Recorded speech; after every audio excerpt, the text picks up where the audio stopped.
পশ্চিম বাংলা কলকাতার দিকে তাকান, দেখবেন মমতা বন্দ্যোপাধ্যায় উনি মানে রোজা রাখতেন, তারপর গরু জবাই করতেন, তারপর আজমির শরীফে যাওয়ার জন্য সবসময় গাড়ি, প্রতিদিনই গাড়ি উনি কিন্তু রিজার্ভ করে দেন।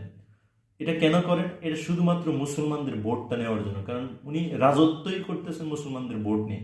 কিন্তু এই সাম্প্রতিক ঘটনার মধ্যে দেখবেন মমতা বন্দ্যোপাধ্যায় উনি কোনোভাবে চিন্তা করছে, সামাও চিন্তা করছে, আরে বিজেপিতে সব হিন্দু ভোট নিয়ে যাচ্ছে, তাহলে হিন্দুদের পক্ষে দাঁড়াতে হবে। যার কারণে কিন্তু উনি একটা সুইং কমেন্ট করে ফেলছে যে বাংলাদেশের যে পরিস্থিতি, সেই পরিস্থিতিতে শান্তি বাহিনী পাঠাতে হবে। উনি কিন্তু শান্তি বাহিনীর কি পরিস্থিতিতে পাঠায় সেটা না জেনেই উনি চিঠি লিখে বসলেন দিল্লিতে যে বাংলাদেশ শান্তিরক্ষী বাহিনী পাঠাতে হবে। এটা নিয়ে অনেক বড় মানে একবারে সাম্প্রতিক দাঙ্গা লাগার মতো পরিস্থিতি কিন্তু দুই দেশের মধ্যেই ছিল। দেখেন, বাংলাদেশে যদি হিন্দু নির্যাতিত হয়, ভারতে মুসলিম নির্যাতিত